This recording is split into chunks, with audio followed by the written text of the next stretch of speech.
Hello everyone, तो हम आज बात करने वाले खेसारी लाल यादव जी का एक बहुत ही बेहतरीन वीडियो सॉन्ग के बारे में, जिसका पोस्टर आ चुका है और फुल वीडियो सॉन्ग का रिलीज डेट भी आ चुका है। और इस गाने को लिखे हैं विशाल भारती जी और इसमें म्यूजिक दिए हैं श्याम सुंदर जी आदि शक्ति फिल्म से।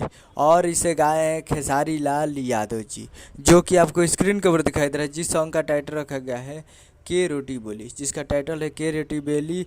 और वीडियो में खेसारी लाल यादव जी, जो कि आपको लुक दिखाई दे रहा है, काफ़ी ज़बरदस्त लुक में खेसारी लाल यादव जी दिख रहे हैं। और फुल वीडियो सॉन्ग को रिलीज़ किया जाएगा 5 जून को 11:30 AM पे, यानी फुल वीडियो सॉन्ग रिलीज 5 जून को 11:30 AM पे। फुल वीडियो सॉन्ग को देखने के लिए तैयार रहिएगा और काफ़ी बेहतरीन होने वाला है। इससे पहले सैया के बेलर रोटी खैलू ये जान, ये गाना आ चुका है आदि शक्ति, और ये के रोटी बेली आएगा कल। कल तैयार रहिएगा 5 जून को 11:30 AM पे सुबह सुबह। उम्मीद करूँगा वीडियो अच्छा लगा। चैनल को सब्सक्राइब बेल आइकन प्रेस करें ताकि खेसारी लाल यादव जी के लेटेस्ट मिल आता है। मिलते हैं अगले वीडियो में। जय हिंद, जय भोजपुरी।